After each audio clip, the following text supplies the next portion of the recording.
Et surtout, c'est important, mais je vais aller à contre-courant de tout le monde. Parce que man xam nga lu ma doon mettre une forte mobilisation à Ziguinchor. Ah, pourquoi? Parce que le Pastef, quoi qu'on puisse dire, il condamnait les mobilisations dans les tournées économiques. Dañuy d'accord. Et soo seetloo depuis le président du voyager toujours mosu leen gis moo am une forte mobilisation dans l'accueil populaire. Ah bon? Ça a été une rupture qu'il faut saluer. Ok. Ça c'est la première chose, excepté Thiès. Excepté Thiès. Maintenant sur cette affaire man li ma jaaxal. Maman tey sa téléphone dégg nga. dama jënd vibreur bi. xam nga li ma jaaxal Aïssatou. mais tournée économique yàgg na am ci Sénégal. waaw. mais le président de la République venait la veille du conseil des ministres. pourtant dëgg la nag. premier ministre mooy jiitu. Premier ministre mooy jiitu avec le gouvernement du moment où il c'est-à-dire aujourd'hui tout ce qu'ils vont faire à Ziguinchor ça sera sans la population de la Casamance. te Macky Sall li mu doon def conseil interministériel la doon convoqué population bi ñëw les responsables ñëw services yi ñëw ñu jël ay décisions ñëw andi valider ko au niveau du conseil des ministres parce que loolu mooy li ñuy def on le fait pour le peuple et avec le peuple ici c'est des démarches boo xamante ni ñoom ñooy décider ñoo sampal leen parce que je ne vois pas qu'est-ce que le président pourra faire à Ziguinchor ñëw na tey qu'est-ce qu'il va faire demain le dimanche qu'est-ce qu'il va faire après-demain qu'est-ce qu'il va faire ba 5 jours tamit te décision yi muy jël noonu day fekk mu jóge ci base bi jóge ci zone Casamance bi mais su nekkee yow da nga lay di andil mun na leen bañ a amal njëriñ te ñoom ñoo la ko gën a xam moo tax Macky Sall d'habitude mu daan envoyé le gouvernement ñu dem toog def conseil interministériel pendant 10 jours ñu jël ay décisions moom mu ñëw la mardi loolu mooy waral obligatoirement un accueil populaire parce que population dañ ci gis seen bopp dañ ci gis seen bopp ils ont été impliqués en avance par les services en amont et en avance pour ñu discuter moo tax le président suy ñëw le jour du conseil interministériel l'après-midi population bi dañ koy sargal parce que ci lay jël décision le mercredi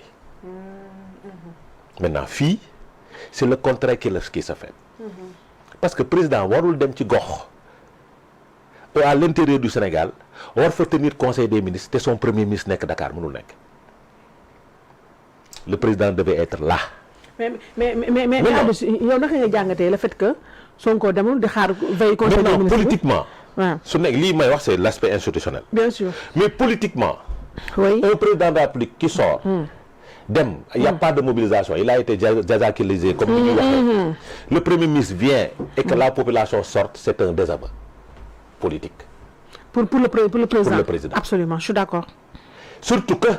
dañoo nekk ci guerre politique. bu leer nañ. maintenant. parce que aussi. su nekkee dañ ko def politiquement pour wàcce président de la République. c'est grave. man defe naa pour loolu nga def. c'est très grave. pourquoi Adus. xam nga tax ma ne c'est très grave. oui. et su boobaa damay condamner sax les conseillers politiques de Diomaye. Diomaye mooy kilifa. mu neex nit ñi mu naqari nit ñi lu mu tuuti mooy kilifa. c'était au premier ministre de l'accueillir à Ziguinchor. man dama moom a jàpp. tey Bassirou Diomaye Ousmane Sonko moo ko waroon dalal. moo ko waroon jiitu dalal ko. c'est-à-dire moo ko waroon jiitu. dalal ko tout xam nga tax mu dalal ko. moo war ko dalal.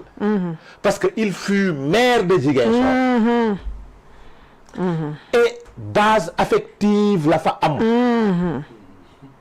ba pare moo ko war a yëkkati pour wan askanu Sénégal ak askanu Ziguinchor man maa la tànnoon man maa la jiital maa la teg fii. s'il est au Sénégal. moom le PM. s'il est au Sénégal là. mi ngi fi toogee mi ngi fi su nekkee mi ngi Sénégal. non attends Aïssatou rien n'est Aïssatou. mais mi ngi fi si le PM est au Sénégal. mi ngi fi toog. c'est une erreur très grave. et politiquement. erreur wala faute. c'est une faute grave. et politiquement. Diomaye va en pâtir. Explique-moi. C'est important. Politiquement, Diomaye va en pâtir. C'est très important. Si le premier ministre sort et qu'il y ait une forte mobilisation. Il y aura une forte mobilisation. Une forte mobilisation de la population de Ziguinchor.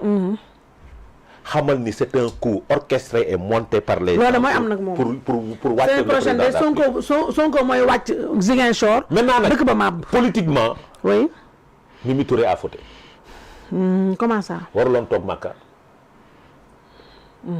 dafa war fii la ko waroon fekk mais léegi bu fekkente ne Diomaye moo leen ba leen ñëw nag dama ne Diomaye du wax kenn mobiliser waaw non coalition déglu bu baax ba leen Diomaye du ne kenn mobiliser da nga koy def ba pare da nga koy jiitu préparer l'arrivée du président un président de la République doit être accueilli même su nekkee loolay dëgg un chef d'État dans une localité surtout que mu war fa poser ay actes yu fort même si ce sont les projets du président de la République Macky Sall nga war a lancer ay travaux démarrer ay tari yoo xamante ni defoon nañ ko ba pare dafa waroon am une petite mobilisation de la localité te loolu mobilisation ñi ko waroon def mooy le soutien de sa coalition parce que ce soutien de sa coalition bala Ousmane Sonko beddee Diomaye moo la samp mais Adou tey jii ban scénario la ñëw après yow yaay ñëw Ousmane ba mu beddee Mimi Diomaye dafa samp Mimi mais xam nga foofu Adou ban laaj pour nga rebondir waaw Adou tey jii ban imaginer scénario waaw Ousmane Sonko xam nga Pastef moom accueillir Diomaye duñ ko accueillir voilà ñoom loolu moom dafa leeroon clair wax nañ ko te noonu lañ ko jëfee Pastef accueillir Diomaye population Ziguinchor Casamance bi nga xam ne mooy fief Ousmane Sonko accueillir Diomaye c'est vrai yaa ngi dégg c'est vrai léegi tey bu coalition Diomaye Faye xam nga déjà nii tey lu xew tey loolu dud moom deuxième tour de table bi mën nañ si jàpp ne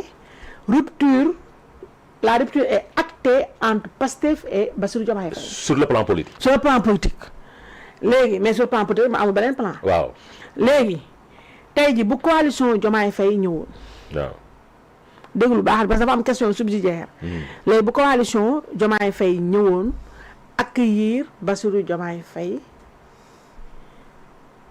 à Ziguinchor. Pastef dina def accueil par force.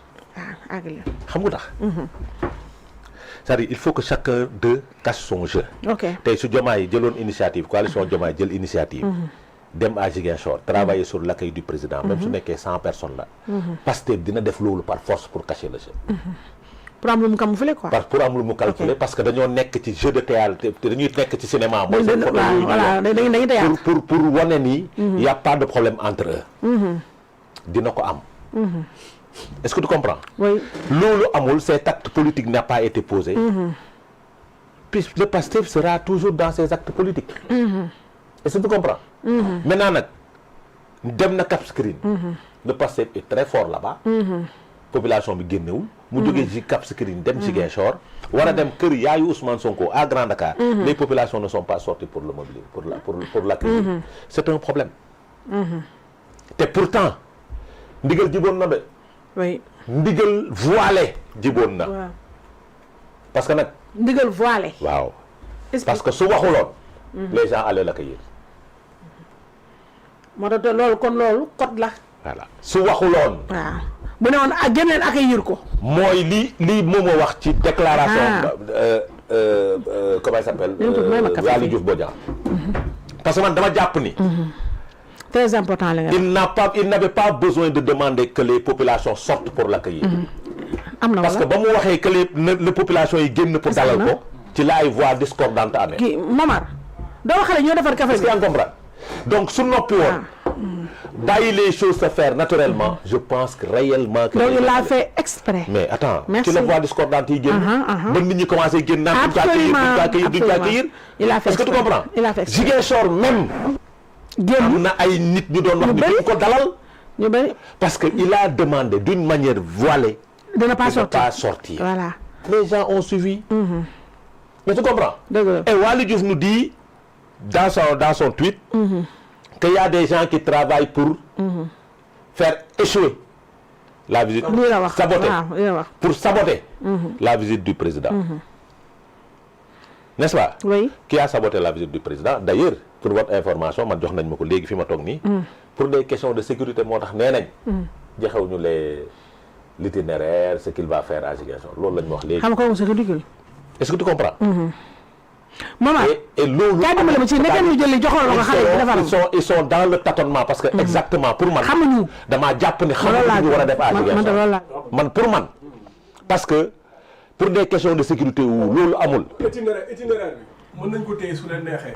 mais les activités qu'il va faire suba lan moo tax tey suba ñu génn itinéraire moom laa wax c'est-à-dire itinéraire tey bi gis nga ko. c'est-à-dire ma yeewoo j'ai vu l'itinéraire d'aujourd'hui. waaw ñoom dañu ne dañ koy génne au jour le jour ñoom dañu ne comme information dañ koy génne au jour le jour mais les Sénégalais doivent savoir lan lay defi lan lay defi dans la Casamance parce que ñoom ils ont choisi d'aller vers la territorialisation il va faire 8 tournées parce que 8 pôles territoire moo fi am il va faire 8 tournées économiques 8 tournées économiques yooyu nit ñi dañu waroon xam ni su demee Sédhiou lii la fay defi bu jógee fii su jógee fii la jëm te su demee foofu lii la fay defi dëgg la pour que nit ñi xam mais exactement yow ak sénégalais yi toog fii xamuñu lan lay defi c'est ça nous on n'a pas besoin l'itinéraire on a besoin de connaître les activités voilà c'est-à-dire pourquoi mais obligation la pourquoi il a mobilisé le gouvernement vers la Casamance tout le gouvernement parce que li mu war a def Casamance lu ci bari waa ji def na ko ba pare son prédécesseur def na ko ba pare lu ci bari on nous dit qu'il va inaugurer le marché de Tilène conçu par le président Macky Sall et construit par le président Macky Sall mooy marché Tilène bi lakkoon et on nous dit que dañu forti woo ba que dina ko inaugurer te dañ doon wax ni fii inaugurer il n'a pas besoin d'inaugurer de grandes choses ministre bi mënoon ñoo ko wax waaw n'est-ce pas on nous dit qu'il va lancer les travaux de la route bi jëm Guinée-Bissau te lu tali boobu commencé nañ ko bu yàgg bi jaar 54 bi di dem commencé nañ ko bu yàgg et on nous dit qu'il va lancer les travaux de la route de Sédhiou ak Nangam Sangam boobu commencé nañ ko bu yàgg maintenant qu'est-ce qu'il va faire parce que la population de la Casamance li ñu soxla du loolu exactement moo tax soo leen impliqué wul dans la réflexion dañuy toog di la seetaan te gis nga ces fameux conseils interministériels là moom mooy la démarche inclusive bi nga xam ne dañu war a def te loolu premier ministre moo ko war a présider dëgg la Aïssatou Diomaye mardi la waroon dugg Ziguinchor mais mooy yow xoolee ci yoon mardi la waroon dugg Ziguinchor su duggee Ziguinchor mardi fekk premier ministre def baliser terrain ba pare bu ñëw tegal ko sur la table aujourd'hui on a vu que le président moo ko jiitu on n'avait jamais l'habitude de le faire dans cette situation moo ko jiitu te suñu demee xamul lan lay def parce que le travail n'a pas été fait au préalable que mu leer mais parce que bicephanisme moo fi am très bien maintenant nag politiquement Ousmane dina ko woon dooleem c'est clair loolu moom dafa leer dina ko woon nu mu mais mi nga koy woon nii dama ne dina ko woon nu mu toll waaw xam nga mi ngi ko koy woon nii mi ngi koy woon nii dina gën a garaaw Ziguinchor waaw de Cap Skirring à Ziguinchor li ma aussi wax rek balaa moo génn Dakar fii waaw la ko gars yi gétt gi topp ko commencé ba wàcce moom wàcce aéroport Cap Skirring muy njàpp di dem accueil ba xoola ba Ziguinchor ma ni la c'est-à-dire maa la ko wax li mu doon utiliser ca le 8 ba doole woon ko Diomaye ne ko nii laa toll fi nga laa la baax est-ce que tu comprends bu baax nii laa toll ba nga koy won li taxoon meeting ba nii laa toll dina ko won dans la Casamance wax ko ne ko ba nga ñëwee kenn accueilliru la man nii laa toll et fais attention à moi politiquement maa fi ne man maa téye appareil